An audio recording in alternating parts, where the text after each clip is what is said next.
6 p.m. Pakistan Standard Time. Assalamu alaikum. This is Radio Pakistan. The news read by Daman Zaman. The headlines. Saudi Arabia has evinced keen interest in the economic potential of Pakistan, including its demography, location, and natural resources. The Saudi Deputy Investment Minister, speaking at the two-day conference in Islamabad today, expressed the confidence that public and private sectors of both the countries can take their partnership to the next level. The Finance Minister has said Pakistan is seeking a longer program with the International Monetary Fund for macroeconomic stability and structural reforms. The OIC contact group on Jammu and Kashmir has called for an early and peaceful settlement of the lingering Jammu and Kashmir disputes. Israel has ordered 1.4 million Palestinians to evacuate Rafah prior to its ground assault despite international warnings. Pakistan will play the third match against Japan in the Aslan Shah Hockey Cup at Ipoh tomorrow. And now the news in detail. The Saudi Deputy Investment Minister Ibrahim Al-Mubarak has said the Saudi government and companies consider Pakistan as a high priority economic investment and business opportunity. He made the remarks at the two-day Pakistan-Saudi Arabia Investment Conference, which opened in Islamabad today. The Saudi Deputy Investment Minister said his country believes in the economic potential of Pakistan, including its demography, location, and natural resources. He expressed the confidence that the public and private sectors of both the countries can take their partnership to the next level. Addressing the moot, the Finance Minister Mohammad Aurangzeb expressed the government's commitment to fully facilitate the private sector to take the country towards export-led growth. He said the government is focusing on bringing foreign direct investment to uplift various sectors. The Finance Minister said Pakistan is seeking a larger and longer program with the International Monetary Fund for permanence in the macroeconomic stability and structural reforms. The Minister for Commerce, Jam Kamal Khan, says Saudi Arabia has evinced keen interest and trust in the economy of Pakistan. Addressing a news conference along with the Minister for Petroleum, Musaddiq Malik, and the Information Minister, Ataullah Tarar, in Islamabad today, he said both the countries are discussing joint ventures and collaboration in diverse sectors. The Commerce Minister said it is the vision of the present government to promote businesses in order to steer the economy in the right direction. He said a Pakistan delegation will also visit Saudi Arabia to move forward towards the implementation phase. On the occasion, the Minister for Petroleum, Musaddiq Malik, expressed the confidence that Pak-Saudi collaboration will lead Pakistan's economy towards growth, which will create job opportunities for the youths.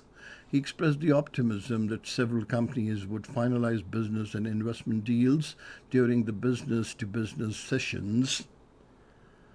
The Minister for Industries and Production, Rana Tanveer Hussain, has said provision of facilities to investors for the promotion of industry and agriculture is the top priority of the government. Talking to Japanese Ambassador Wada Mitsuhuru in Islamabad today, he said the government has a strong commitment for industrial and agricultural development in the country.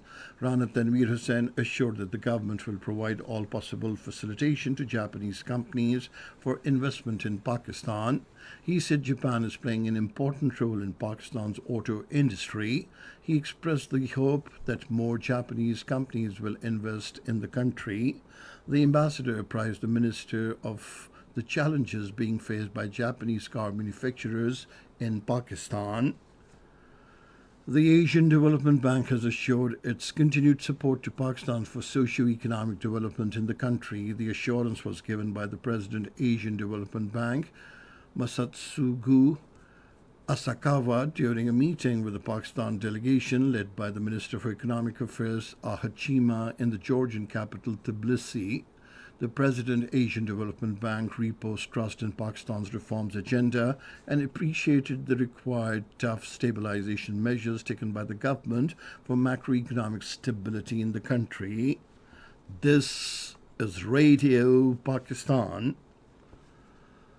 The OIC contact group on Jammu and Kashmir has called for an early and peaceful resolution of the Jammu and Kashmir dispute. Its meeting was held in Gambia on the sidelines of the 15th Islamic Summit of the OIC. The participating delegations from different member states expressed support for the legitimate struggle of the Kashmiri people for the realization of their inalienable right to self-determination in accordance with the relevant United Nations Security Council resolutions. The Deputy Prime Minister and Foreign Minister Mohammad Asagdar briefed the contact group on India's ongoing efforts to transform Kashmiris into a disempowered community in their own land. Asagdar said the Indian authorities have created an environment of fear and intimidation in the Indian illegally occupied Jammu and Kashmir to crush dissent. He urged the international community to take cognizance of the Indian leaders' provocative statements and unwarranted claims about Azad Jammu and Kashmir, which constitute a serious threat to regional peace.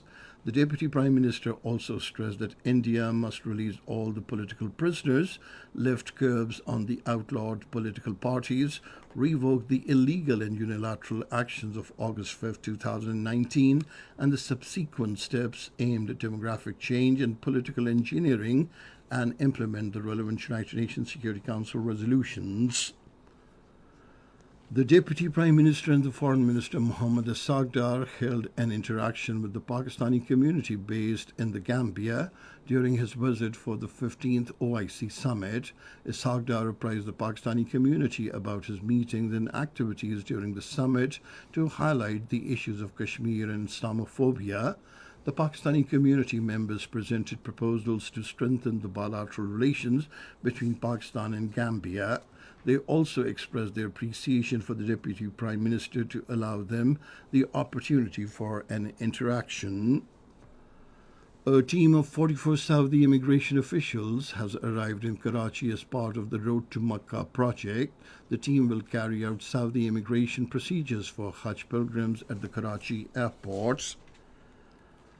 In the Indian illegally occupied Jammu and Kashmir, the Indian troops have arrested dozens of people in a series of extensive coordinated search operations across the territory. According to the Kashmir Media Service, the operations are being conducted in Shupaiya, Ganderbal, Bandipora, Islamabad, Anantnag, Poonch, Rajouri, Kathua, Samba, Doda, and Udhampur districts. Israel has ordered 1.4 million Palestinians to evacuate Rafah as it begins its ground assault in the city despite international warnings, terming Israel's Rafah offensive devastating.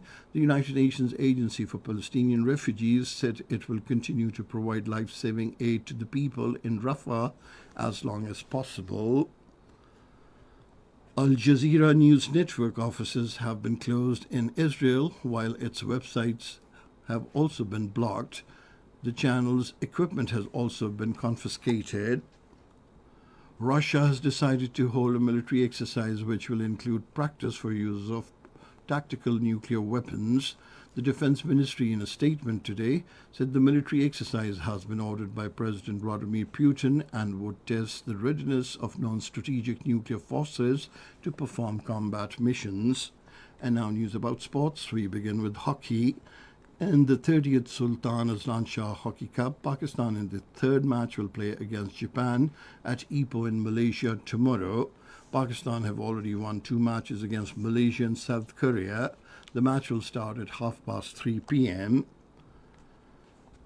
And now cricket. Pakistan women cricket team has arrived in London for T20 International and One Day International series against England. Led by Captain Nidar Dar, the 17-member team will play 3 T20 Internationals and 3 One Day International matches against England women team. The first T20 International will be played at Birmingham on the 24th of this month. And finally, the weather report. Mainly hot and dry weather is expected in most parts of the country during the next 12 hours. However, partly cloudy weather conditions with light rain and thunderstorm may occur at isolated places in Gilgit-Baltistan. Day temperatures are likely to increase gradually in the plain areas of the country.